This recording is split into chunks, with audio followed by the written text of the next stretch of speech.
अस्सलाम वालेकुम वरहमतुल्लाहि वबरकातुहू। हाय स्टूडेंट्स, आज के लेसन 7वीं जमात के लिए है साइंस मजमून पर और लेसन का नाम है जानदारों में तग़ज़िया। सबसे पहले हम देखेंगे कि तग़ज़िया किसे कहते हैं। खुद कफील पौधे, हमबाश तग़ज़िया, हैवानात में तग़ज़िया, ग़िज़ा के लिहाज से हैवानात की तक़सीम।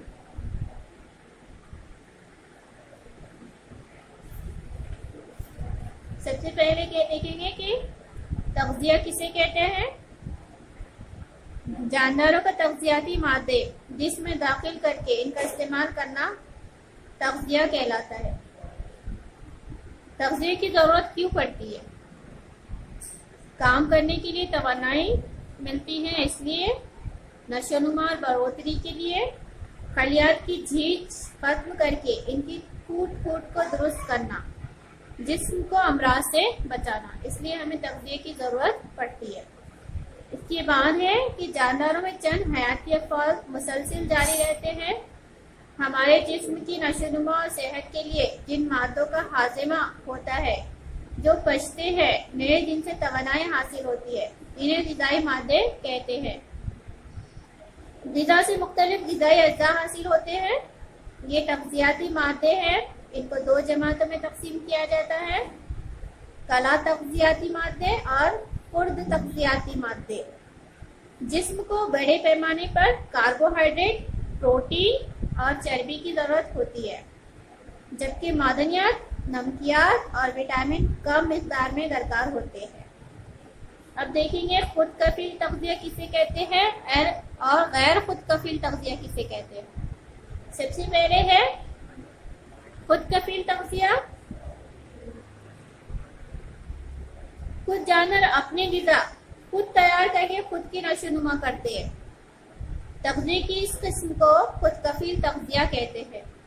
इसके बाद है गैर खुद कफील तग़ज़िया। कुछ जानवरों को ग़िज़ा के लिए दूसरे जानवरों यानी नबातात, हैवानात पर मुनहसिर रहकर खुद की नशोनुमा करते हैं।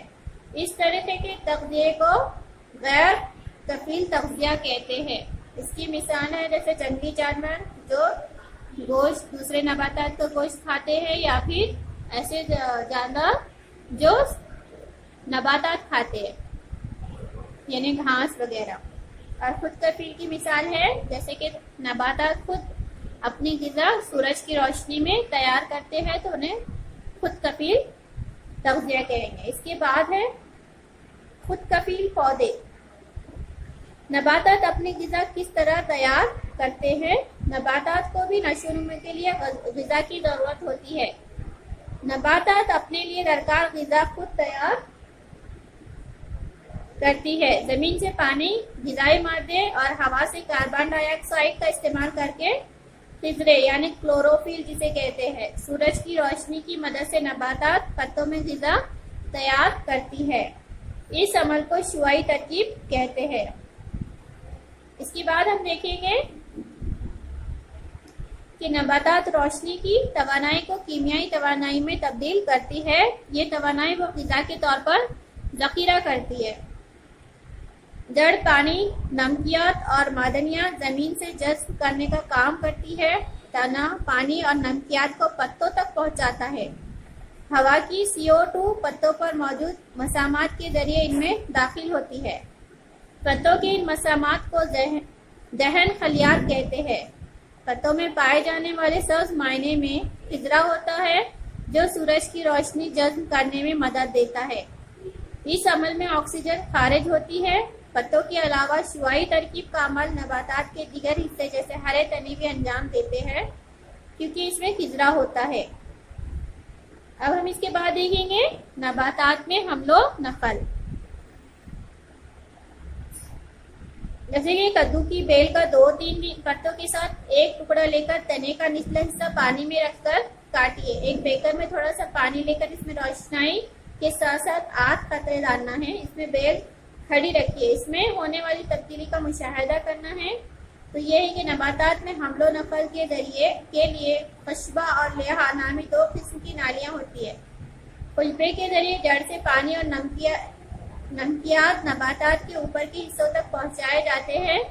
जबकि शिवाई तरकीब के जरिए पत्तों में तैयार होने वाले ग़िज़ा, शक्कर और ग़िज़ाई अज्जा लिहा के जरिए नबातात के इस्तेमाल और ज़ख़ीरे के लिए इनके मुख्तलिफ हिस्सों तक ले जाती है। अगरचे नबातात में नक़्ल व हमल का इंतज़ाम है, लेकिन इनमें अलहदा हज़मी निज़ाम और इखराजी निज़ाम मौजूद नहीं है।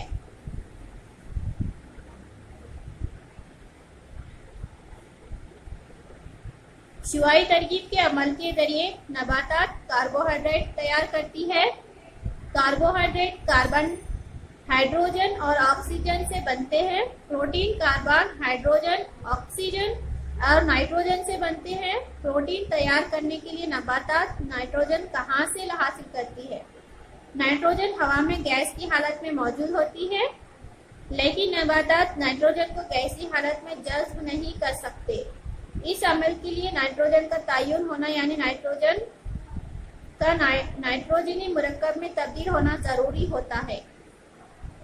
खुर्दबीनी जानदार नाइट्रोजन का तयन करते हैं। नाइट्रोजन का तयन दो तरीके से होता है, हयाती और फिजाई। अब देखेंगे कि नाइट्रोजन का हयाती तयन कैसे किया जाता है। इस तरीके में दो किस्म के खुर्दबीनी जानदार नाइट्रोजन का तयन करते हैं।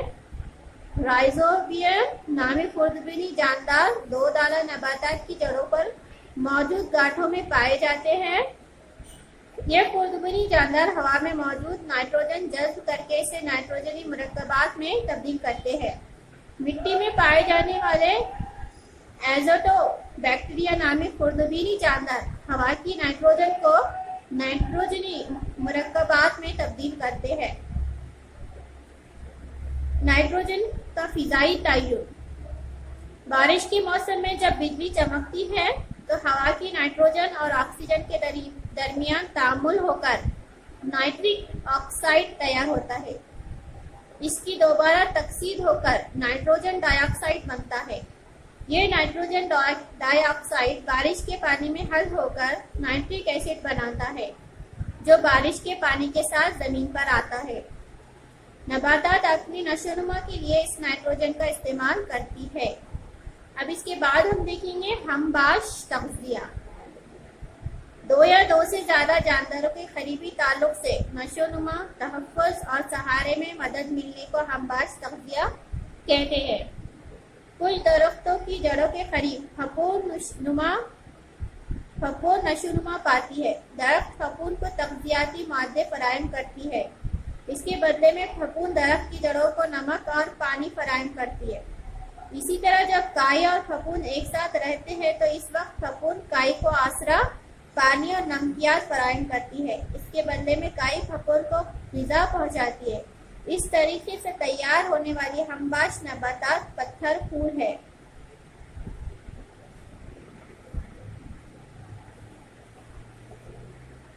इसके बाद हम देखेंगे कि गैर कफील नबातात कौन से हैं।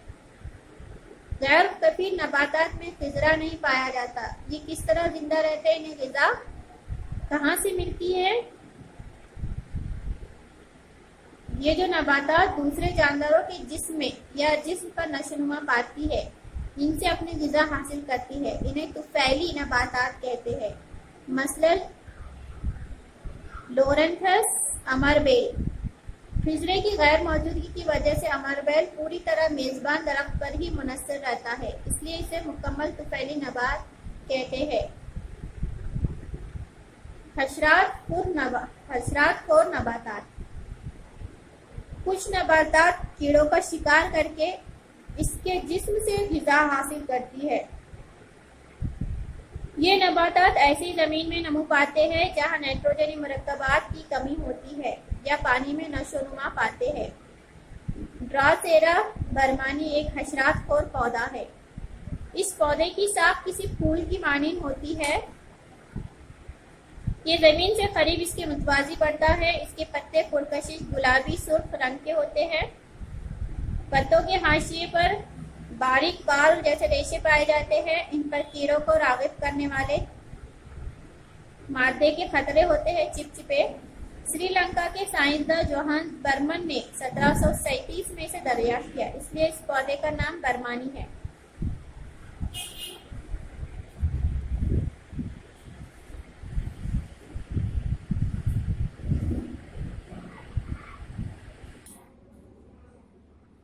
ہم اس شکل میں دیکھ سکتے ہیں، یہ ہے ڈراسیرا برمانی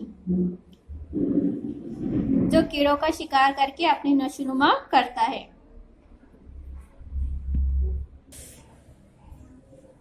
اس کے بعد ہم دیکھیں گے گند خور پودے۔ جانداروں کے سڑے گلے مردہ باقیات پر انحصار رکھنے والی نباتات کو گند خور نباتات کہتے ہیں۔ مختلف قسم کے کوکر متا، پھپھون، ایسٹ مردہ باقیات پر زندہ رہنے والے نباتات ہیں۔ مردہ اجسام پر پھپھون ہضمی رس خارج کرتی ہے، اس سے کاربنی مادوں کی تحلیل ہوتی ہے، جس کے نتیجے میں تیار ہونے والے مائع جذب کر کے وہ ان سے تغذیاتی مادے حاصل کرتی ہے۔ اس کے بعد ہے حیوانات میں تغذیہ۔ حیوانات میں تغذیہ کے نظریے میں جسم کو تغذیاتی مادوں کی ضرورت، غذا، کھانے کا طریقہ اور جسم میں ہونے والا استعمال شامل ہے۔ جسم کے تمام افعال کی بہتر انجام دہی کے لیے ضروری اجزاء غذا سے حاصل ہوتے ہیں۔ خون کے ذریعے یہ اجزاء جسم کے تمام حصوں کو پہنچائے جاتے ہیں۔ ہم جو غذا کھاتے ہیں وہ اسی حالت میں خون میں شامل نہیں ہوتی، اس کے لیے غذا کا مائع میں تبدیل ہونا ضروری ہے جو خون میں جذب ہو سکے۔ حیوانات کے تغذیے میں غذا کھانے سے اخراج تک مختلف تغذیاتی مراحل ہوتی ہے، جیسے کہ غذا کا کھانا، غذا کو جسم میں داخل ہونا، انہضام یعنی غذا کا مائع حالت میں تبدیل ہونا غذا کا ہاضمہ کہلاتا ہے۔ انجذاب ہاضمے کے ذریعے تیار شدہ مائع خون میں جذب کیا جاتا ہے۔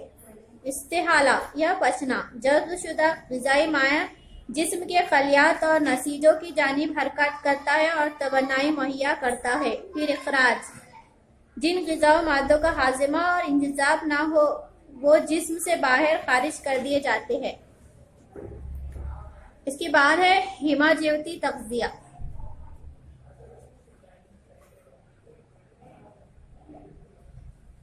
امیبا جیسے ایک یک قلبی جاندار غذا کس طرح حاصل کرتا ہے؟ امیبا میں ہاتھ، منہ جیسے اعضاء نہیں ہوتے ہیں، یہ یک قلبی حیوان ہے۔ یہ جسم کے کسی بھی حصے سے غذا جذب کر سکتا ہے، غذائی ذرے کو سب طرف سے گھیر کر اپنے خلیے میں شامل کر لیتا ہے۔ اس کے بعد غذائی ذرے پر مختلف خامروں کا عمل ہو کر اس کا ہاضمہ ہوتا ہے۔ یہ غیر ہضم شدہ حصے کو پیچھے چھوڑ کر امیبا کاذب پیروں کے ذریعے آگے بڑھتا ہے۔ امیبا، یوگلینا اور پیرامیشم جیسے یک قلبی جانداروں میں تمام تغذیاتی افعال ان کے خلیے میں ہی انجام پاتے ہیں۔ کثیر قلبی حیوانات میں غذا منہ کے ذریعے داخل ہوتی ہے۔ کیڑوں میں غذا کھانے کے لیے خاص اعضاء ہوتے ہیں، مثلا جھینگر اور ناک توڑا جیسے کترنے والے حشرات میں منہ میں پائے جانے والے جبڑے جیسے اعضاء بہت اہمیت رکھتے ہیں۔ تتلی نلی جیسی سونڈ کا استعمال کر کے غذا چوستی ہے۔ مچھر اور کھٹمل سوئی جیسے منہ کے اعضاء کو جسم میں داخل کر کے نلی جیسے عضو سے خون یا رس چوستے ہیں۔ اس کے بعد ہم دیکھیں گے کہ غذا کی قسموں کے لحاظ سے حیوانات کی درجہ ذیل قسمیں ہیں، کون کون سی قسمیں ہیں وہ دیکھیں گے۔ پہلی ہے سبزی خور حیوانات۔ سبزی خور حیوانات نباتات کو اپنی غذا بناتے ہیں، جیسے گھاس کھانے والے، بیج اور پھل کھانے والے۔ اس کے بعد ہے گوشت خور حیوانات، کارنیورس۔ کچھ حیوانات غذا کے لیے دوسرے حیوانات پر منحصر ہوتے ہیں۔ گوشت خور حیوانات بھی بلا واسطہ طور پر نباتات پر ہی انحصار کرتے ہیں، جیسے سبزی خور حیوانات کو کھانے والے کیڑوں کو کھانے والے۔ ہمہ خور حیوانات۔ کچھ حیوانات غذا کے لیے حیوانات اور نباتات دونوں کا استعمال کرتے ہیں، مثلا جیسے بندر، چمپانزی اور انسان۔ ہمارے آس پاس پائے جانے والے مختلف جاندار اپنی غذا کے حصول کے ساتھ ساتھ ماحول کو صاف ستھرا رکھنے کا کام بھی کرتے ہیں، اس لیے انہیں خاکروب یا تجزیہ کار کہتے ہیں۔ اب ہم دیکھیں گے کہ خاکروب کسے کہتے ہیں اور تجزیہ کار کسے کہتے ہیں۔ خاکروب یہ مردہ حیوانات کے جسموں سے غذا حاصل کرتے ہیں، مثلا لکڑ بھگا، گیدڑ، کبے وغیرہ۔ جو مردہ حیوانات ہوتے ہیں وہ ان کو کھا لیتے ہیں۔ اور تجزیہ کار یعنی چند خوردبینی جاندار جو مردہ اجسام کے باقیات اور کچھ اشیاء کے سڑنے سے غذا حاصل کرتے ہیں، جبکہ کچھ قدرتی مادوں کے سڑنے کے عمل کے ذریعے خوردبینی جانداروں کی نشو و نما ہوتی ہے۔ اس کے بعد ہے گند خور تغذیہ۔ کچھ حشرات یا قلبی خوردبینی جاندار مردہ اجسام یا فضا کی مائع نامیاتی مادوں کو جذب کر کے ان کا غذا کے طور پر استعمال کرتے ہیں، اسے ہی گند خور تغذیہ کہتے ہیں، جیسے مکڑی، چیونٹی، گھریلو مکھی۔ پھر اس کے بعد ہے طفیلی تغذیہ۔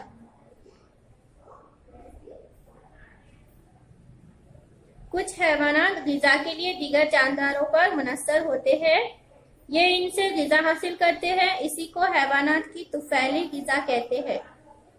کچھ حیوانات جسم کے بیرونی حصے پر رہ کر خون چوس کر غذا حاصل کرتے ہیں، اس طریقے کو برو طفیلی غذا کہتے ہیں، جیسے جو، چیچڑی، کھٹمل۔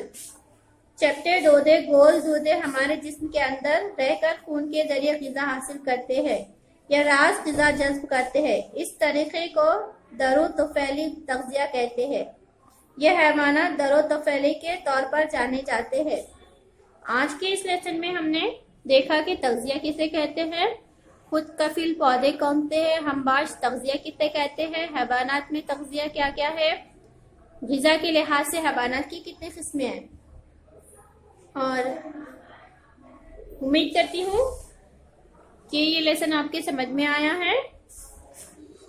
ابھی کچھ سوالات ہیں جس کے جوابات آپ کو لکھنے ہیں۔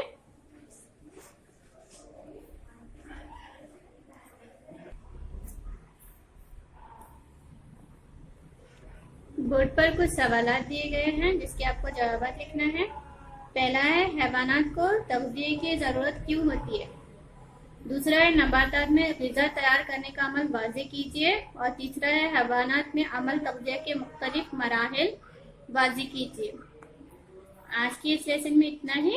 اللہ حافظ۔